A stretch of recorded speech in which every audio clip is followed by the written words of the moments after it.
කොහොමද කියන එක. අපි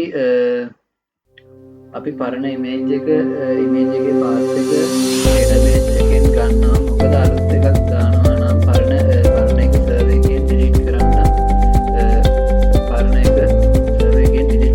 ඕනේ. අපි චෙක් කරනවා අලුත් යූසර් කෙනෙක් ඉමේජ් එකක් අප්ලෝඩ් කරලා තියෙනවද කියලා. එහෙම කරලා තියෙනවා නම් විතරක් අපි ඉමේජ් අප්ලෝඩ් ලොජික් එක රන් කරන්නේ. නැත්නම් පරණ ඉමේජ් එකම අපි තියාගන්නවා.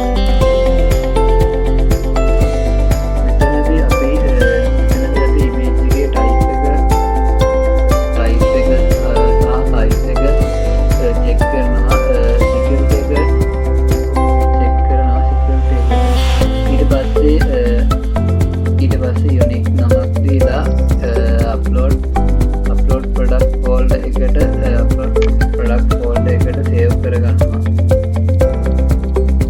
මේක තමයි ප්‍රොෆෙෂනල් විදිහට ඉමේජ් අප්ඩේට් කරන්නේ පරණ කුණු සර්වර් එකේ ඉතුරු වෙන්නේ නැති වෙන්න.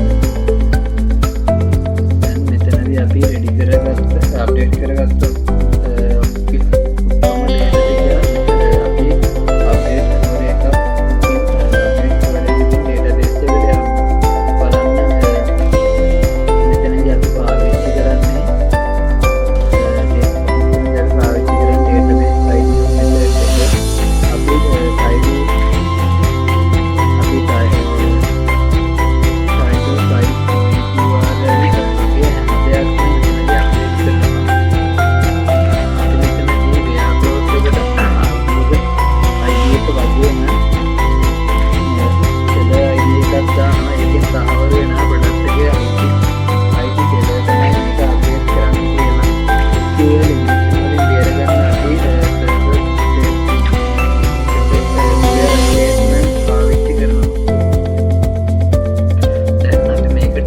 බලමු.